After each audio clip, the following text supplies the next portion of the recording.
It's just not enough to survive the next bad day, is it? No. Our mission here is to get past the surface level advice and really dig into what it takes to thrive. We're going to look at two big pillars. Okay. First, the individual factors, the things you can actually control. We're calling that the self. Right. And then the huge, often toxic organizational problems that need real structural change. That's the system. And you need to master both to really flourish. You do. So before we get into all the tactics, we have to start with something a bit surprising about our own minds. We need to talk about the anatomy of happiness.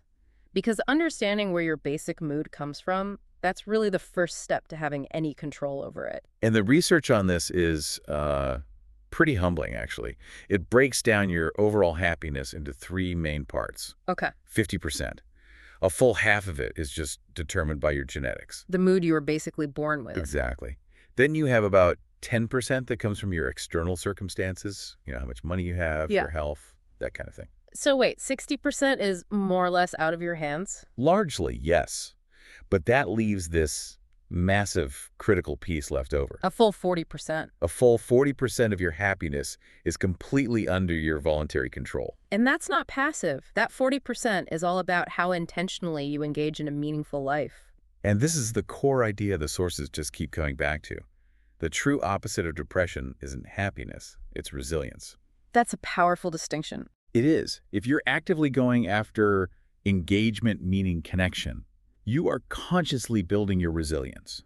It's not some trait you either have or you don't. It's a skill. It's a skill you can learn and practice and get better at. That 40% number, that's the fuel for this whole conversation. If we can target that, we can change everything about how we experience our work. And to tap into that 40% right away, we can turn to philosophy, specifically Stoicism.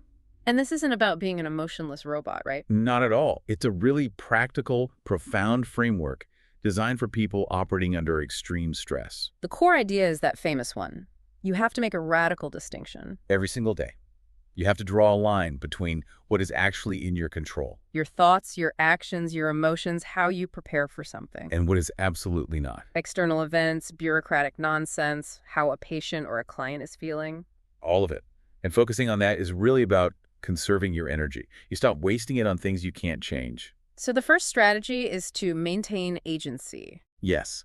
Taking ownership of your response, even when the world around you is just chaos, that prevents you from sliding into what they call learned helplessness. But what about when something cruelly catastrophic happens? A terrible mistake or a heartbreaking loss that was unavoidable? It's easy to say, focus on your response, but doesn't that risk just telling people to suppress their